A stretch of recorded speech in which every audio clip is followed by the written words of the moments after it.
How can you seek revenge on someone who mistreated you? The blame game doesn't last forever. Avoid social media's indirect messages, and don't let bitterness imprison you. How lovely, becoming so gorgeous that he notices you will be the cruelest retaliation, my dear reader. Lost all hope of recovery. Really nicely done doesn't mean... I mean Instagram's happiness filter. True, real enjoyment allows one to create it from within, and no one can take it away. I've done this for over 30 years. What did I do wrong? Why didn't I go? Heartbroken people question me at my office. Am I done? What's up when someone leaves? Or a means to an end? Plus, I have something you may not know. A therapist's answer is expected. Almost seldom were you the issue. This is problematic since you wasted a lot of time trying to please someone who didn't respect life. Right before my eyes. The technique is simple and painful. This is unconnected to the retribution I want to explore today, while harming the other party, as long as you're still plotting their damage. Damage. Your addiction is unbreakable even with love. When someone occupies your mind to plot revenge, they maintain control. I passionately pursue rational love, which implies that the opposite is true. Take charge of your life and live proudly. Not at all. Heartbreak recovery means disconnecting from pain. Distancing isn't. The most exquisite self-love is heartbreak. Got it now. I know how it feels to ache, to be abandoned, and to have a new wound. Hearing get over it and be happy triggers an emotional trembling. I suppose Chi bumper stickers have this motto. Have a plan and path. Concrete tools for escaping the well without becoming muddy. Anger. Pity. Dear reader, resentment is poison. We wait for the other's death. Finally, only one is poisoned. You're it. How does this hidden vengeance work? Control something first. Human brain and attachment information. Human brains are wired to bond, cling, and wanting to hook up. Biology, not weakness, determines that, when it happens, problems arise. Unhealthy attachment occurs when someone clings to someone because they fear being alone, because you've invested a lot in the relationship and fear you'll be lost without them. Giving up is like wasting a lifetime for some. Listen, I'll tell you, your effort, if you can learn from your mistakes, they were worthwhile. Refusing to let go of an emotional corpse will cost you. Loss of emotional control's ego response. The connection psychologists seek, and we often discuss, is expressing authentically without diluting your message or principles. Becoming a dependent planetary system is saying, I love you without adding anything, and without you I die. Simple.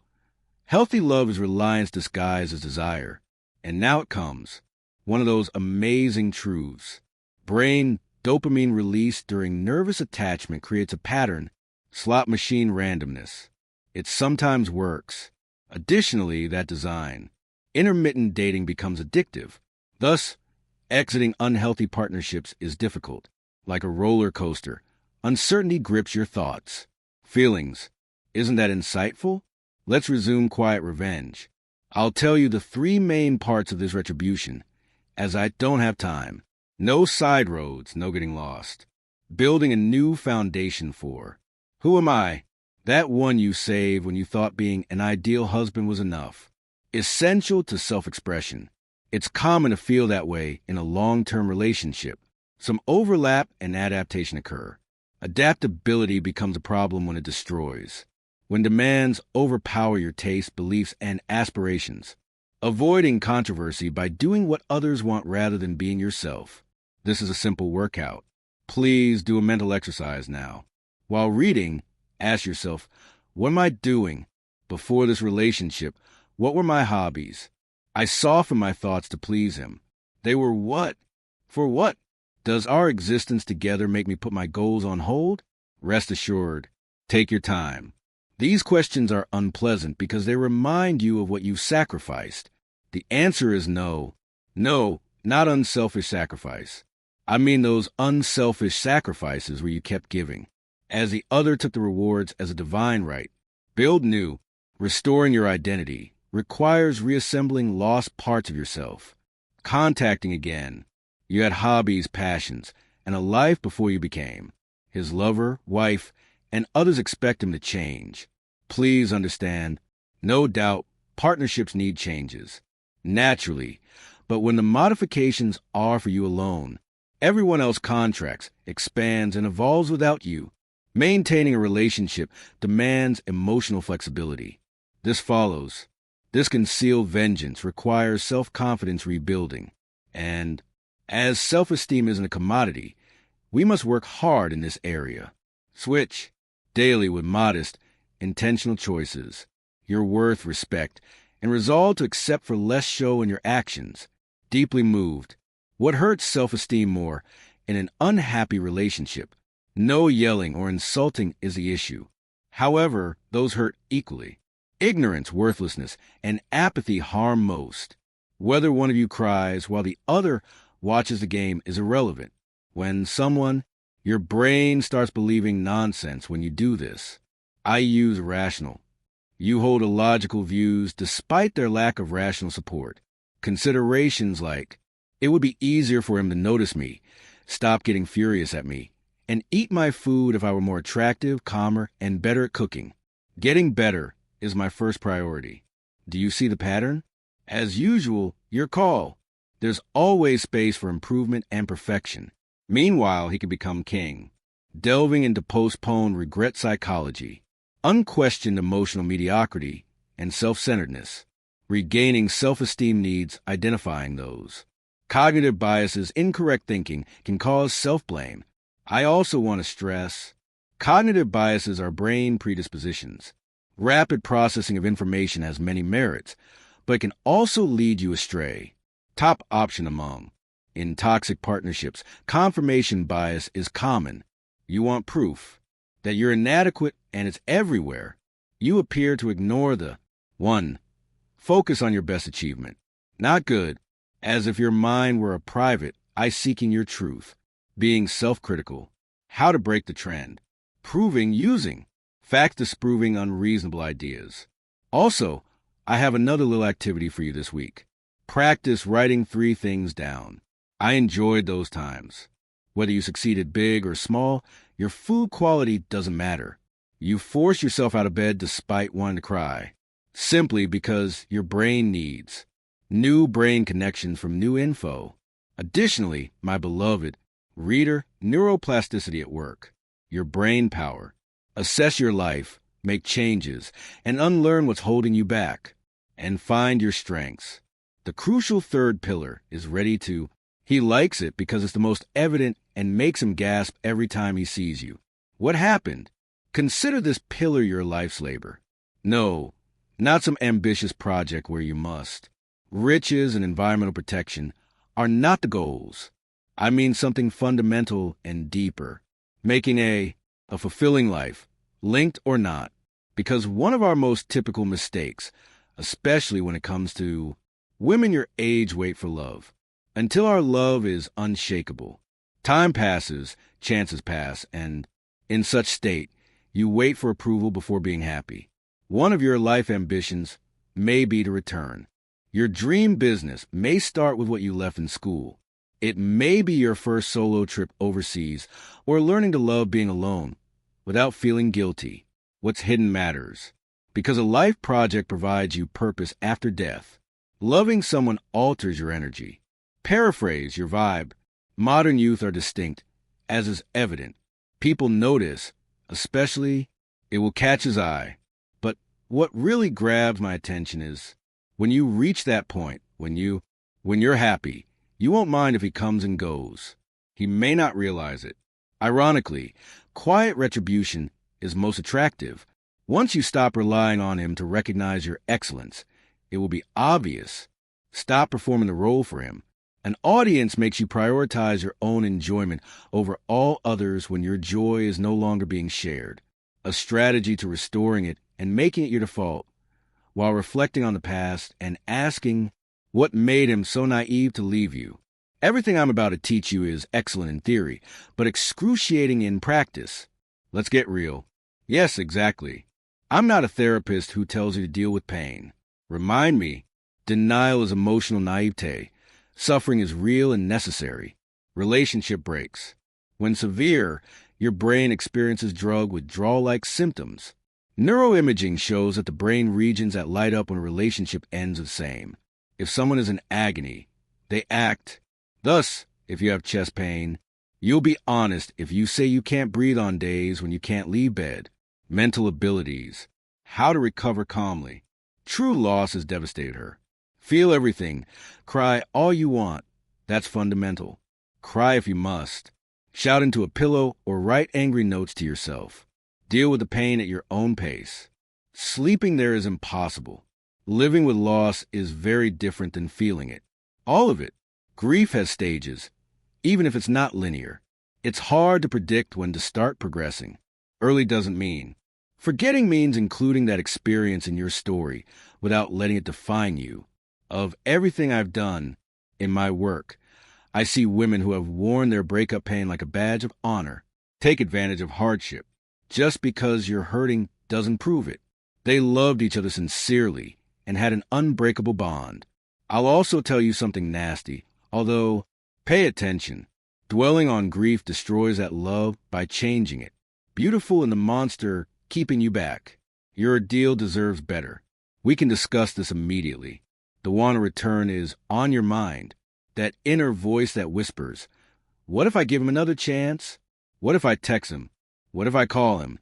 And don't be hard on yourself. Those ideas are normal. Your mind searches for fast pain relief. Return to the source, to what is known, however toxic, like being hungry and in need. Instead of eating healthy, you grab chips.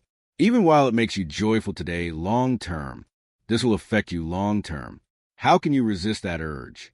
Considering all, I call it the reality list. You should also do this hands-on activity.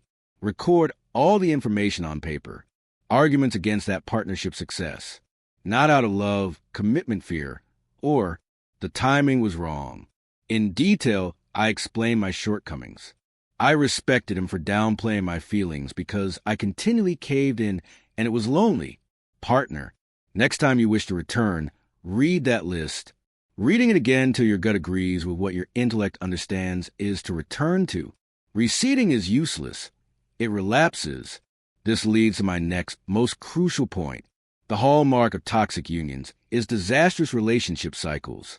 Sometimes a decent moment, maybe even a great one, can give you optimism that things will get better. Good days turn to bad when you're miserable and doubting everything. And just as you're leaving, the good times return and you're back. They fool you again. You're on an emotional roller coaster with no notion what's next. No escape for you. That makes you think of what? I mentioned intermittent dopamine. Your brain craves uncertainty when you're unsure. He decides if he loves me today. To be honest, breaking that circle is hard. Self-awareness and self-control are needed. When things are good, you must look back at the terrible times and say, this is not enough. Intermittent love is a relationship that puts you in a rut. Constant anxiety. Let me relate something I see often in therapy. A woman walks in and says but when it's good, it's really good. I ask, and how long is it good? His countenance changes when I question, compared to the weather that's bad? He's never done that before. I'd never critically assessed the relationship's pros and cons. Disguised as affection. As they sit down to work out, the math shows at what they thought was a main. Despite momentary joy, the nice part was sometimes uncomfortable. Psychological factors are involved. This is memory bias. Peak memory is frequent in the brain. Emotionally invested people underestimate or forget the most dramatic aspects. Why? I can explain. Documentation and physical verification of your actions are essential. Your mind lies to you, making you think things were better every day. Once you realize it, you're back to normal. After covering hidden revenge, let's talk. No touch is paramount. I know it's hard. Attention, especially if they mention acquaintances, family, or worse, youngsters playing. Stay away as much as possible. You need room to recover and can't supply it, not because you're bad or want retribution. Accepting emotional silence is strength. Contacting the perpetrator will keep you stuck in pain. Like trying. Resting a bleeding cut. Cut ties, they're temporary. Despite being brief. Tight grip required. Do not use meaningless "we're friends" or "I'm just going to check on them" rhetoric. Once you establish contact, when you're with that person, your brain activates all their circuits, and you're essentially resetting the dual counter. It seems like every interaction is small, a setback that demands restart. This is intriguing, too, about neuroplasticity, which I mentioned, when he or a recollection of him comes to mind. Long-term cohabitation builds neural connections. Every time you opt out, contacting him, whenever your attention goes on another topic, weakening those relationships, these brain connections fade, making him harder to remember. Made it more comfy. This requires persistence and time, not can cut corners. What options do you have when you need it? First, acknowledge the urge without self-criticism. Calling him makes sense. It's as expected. My brain wants relief. Second, implement the 2 days notice necessary. If the need persists after 48 hours, contact him to reconsider. However, that whim usually fades owing to powerful but fleeting. They peak and then fade like waves. Without food, despite your recuperation, there is one more thing I want you to perform. Bear in mind, avoid harmful relationship hoarding, a behavior that I see women repeatedly bounce from terrible relationship to bad. Rename it. The dynamic maintains despite the look change. Furthermore, when I ask how they overlook the red flags, the same answer every time. However, this time felt different. Why does this happen? Due to your mischance. You need time to recuperate and identify habits. Because of your inner voice, you date the same folks. Because what follows may offend you. Pay attention, I swear. Additionally, you must choose. Partner. Do not assume responsibility for their treatment of you. All are your responsibility for enduring and seeing such treatment's effects. Ignoring warning indicators and justifying misbehavior. Instead of holding you accountable, I want to inspire yourself. Because only when you accept responsibility will you discover your true strength. You can decide differently. You might then easily say, I would prefer solitude to misery. With it, that, my dear reader, is one of the most liberating expressions. That will be your lifelong saying. However, to state it honestly, increase your isolation tolerance among the best. Fear of failure prevents relationship greatness. Our culture is built on the idea that being alone is the same as disappointment, the assumption that a woman needs a partner. Therefore, please, one of the most pervasive fallacies we've been taught is that being alone equals being inadequate. Being alone means being present, being able to know yourself without extraneous factors. Stop trying to meet others' expectations to find yourself. Yes, it may be intimidating at first. The stillness might be overwhelming when you first move. Longer, and you naturally wonder how to spend your free time. You come to embrace your freedom with time. Try to avoid explaining or disputing every decision. Here's data. Find it intriguing. Study demonstrates that women who relax alone after whoever breaks up with their relationship improves faster. Distinct relationships. Because being alone lets you. Why your absence will be more noticed than your presence. Consider, reflect, and reconfigure your personal reality, whereas rushing into a new relationship is only a front. Temporary bandage pain. Next, a topic you may be encountering. People utilize social media because staying in contact is hard today. 1,000 times thanks to social media, texting applications, and other tech. Now I must block him everywhere. Not a typo, I meant be firm. Their posts will push you to retribution rather than malice, since emotional survival is at stake. No matter where they are, what they do, or who they are with, you will always think about them. Consider it an active part of your life. Don't call me insensitive by adding, but I want to know if, whatever, it's fine, or, but I want to see if he's with someone else. You don't need that information. If true, knowing such things will make you feel guilty, which is bad. Bewildered about how he can be fine when you're in misery. You may also feel they will stab him in the chest. Following him on social media will never lead to success. Try this exercise. Instead of checking their profile, whenever you want, journal your feelings if this happens. Why do I want to look? Any information about him? Insecurity, desire, or anxiety? This need to know is about you, not him, if you can identify it, which feeling drives it. Instead of soothing it with information that it will worsen your sentiments. I find this often in therapy. Months without communicating with her ex-boyfriend, who handles all personal responsibilities, that he seems to be progressing, then says, I saw it in. When she's on social media with someone, all she's built falls apart. It appears to me it was pointless to try. I must then inform him that the attempt was successful. However, she did herself a disservice by handling data she was unprepared for. Recovery is different from being recovered. You also risk harm while healing. You constantly build neural pathways. One sense of self, that fresh start, and exposure to it virtual or otherwise, like trying to build a house while being pelted with pebbles. Doable but pointlessly difficult. We can return to the original question, front and center. How do you get silent revenge? How can you make him remember what you did to him the next time he sees or hears you? He missed how much? Dear reader, the solution has no ulterior motive. Strategy.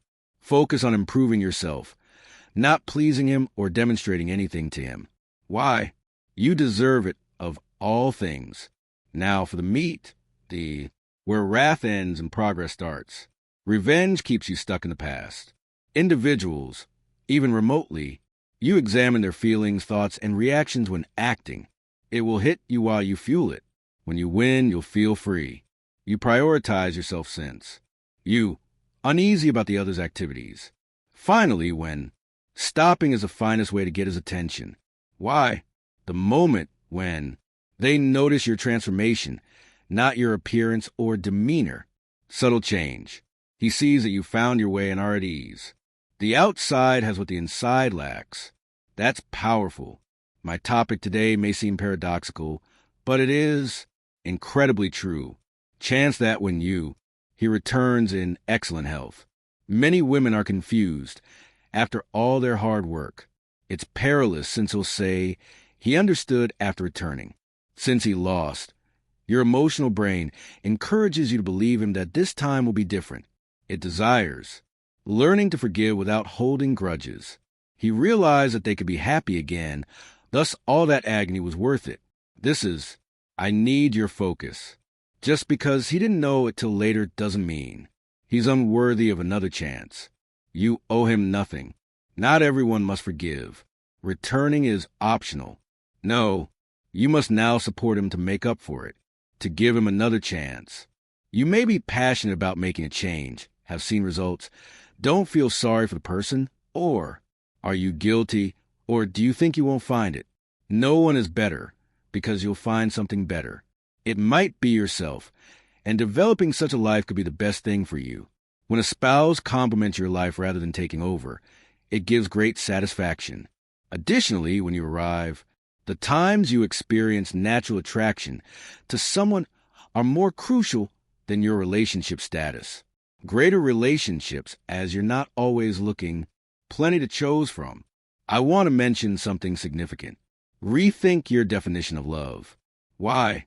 If you think love hurts, if you're continuously sacrificing and losing yourself, you want codependency, not love. The reasonable form of love I talk about involves both couples giving and receiving affection.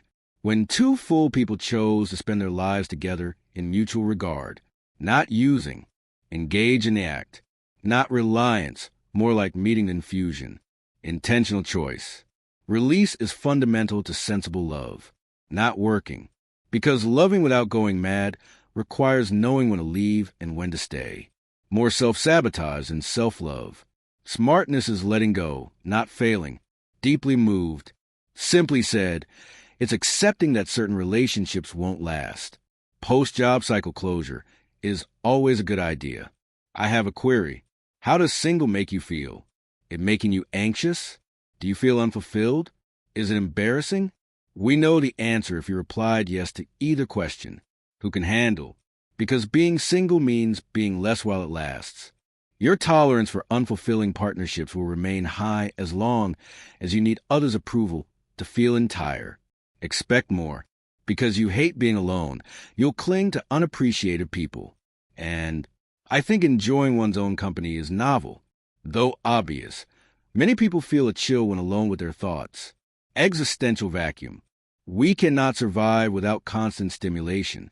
Interruptions without company. Additionally, how do you, when you cannot even spend time alone? Anyone else interested in joining? Feeling anxious, indifferent, or wanting to be alone will cause boredom. Why do you hate being there? You're sending what message? You get another hands-on activity. This week, do something yourself. It might be a movie, meal, or long walk. Just do it. Just you two, without your phone or social media. And note the outcomes. Note everything comes to mind, any pains, and anything new about yourself. When nobody else is present to break your isolation, during all this introspection, building piece by piece, you must also create boundaries. One of the causes of your bad relationship or acceptance of inappropriate behavior, because your limitations were either non-existent or very blurry. Readers, borders aren't barriers. They're access points. They say, this is what I accept and this is what I don't accept. Crossing the line has consequences. One difficulty is that many. Sometimes we set boundaries but break them.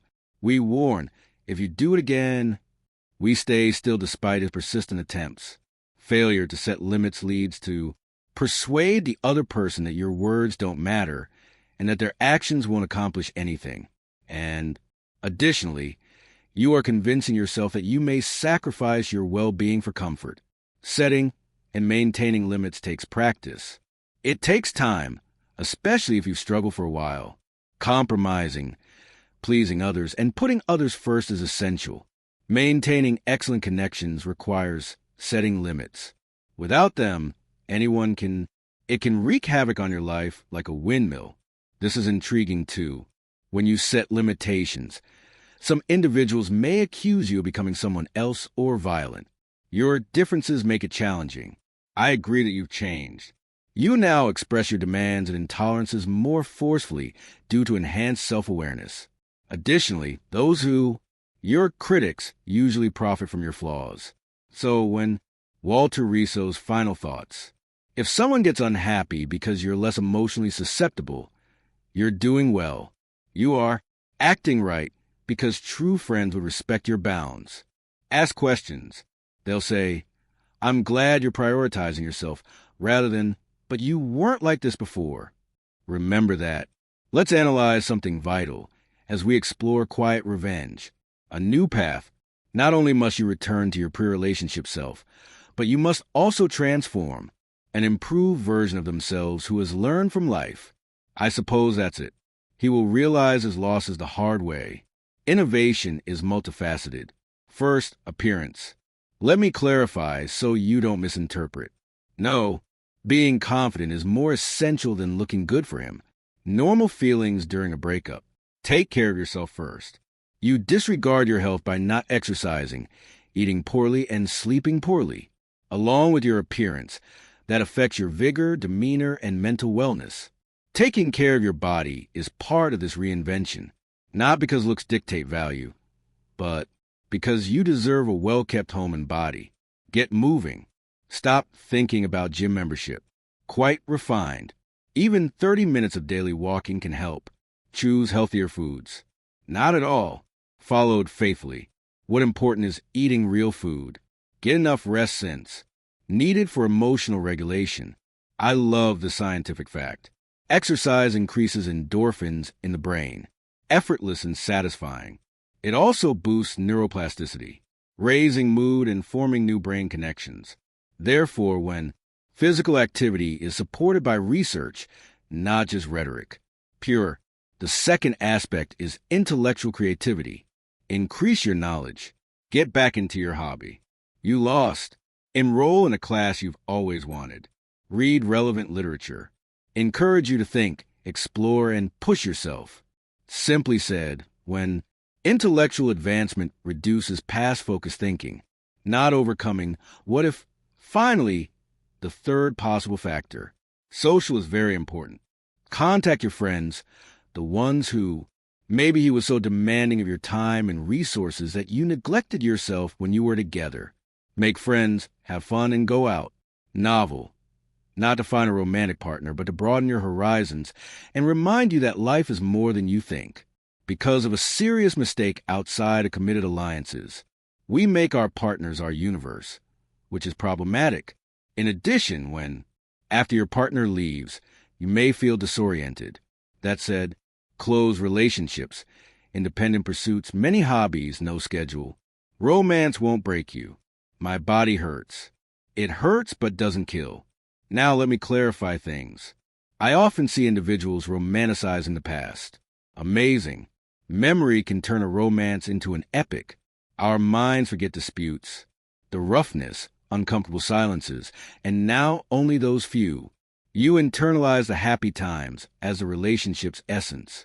That's a huge concern since thus, progress is hampered. Finally, another cognitive treatment task. I wrote 2 lists. I mentioned the positive and negative characteristics of that connection in separate lists. Additionally, I know, totally honest, keep good and bad equal. At the time, after finishing, compare them. Whose list is longer? Are these items more important? Now consider, if my friend sent me these lists and claimed she was considering reuniting with that type of person. What do you think? Come on, it's hilarious. We're good at giving advice, but bad at taking it. We know when a friend is in a toxic relationship because it's so clear, but when it's personal, many explanations for his peculiarity and circumstances, including the fact that he has, appear instantly. I contribute to probability. I also want to clarify culpability. Release your animosity. This is crucial to the process. Forgetting that you lingered too long and ignored. Finally, a message to inspire. The symptoms of enduring the intolerable. Humiliation keeps you in misery, as you know from experience. Stop trying to do it alone. You've spent enough time locked. To forgive oneself does not condone wrongdoing.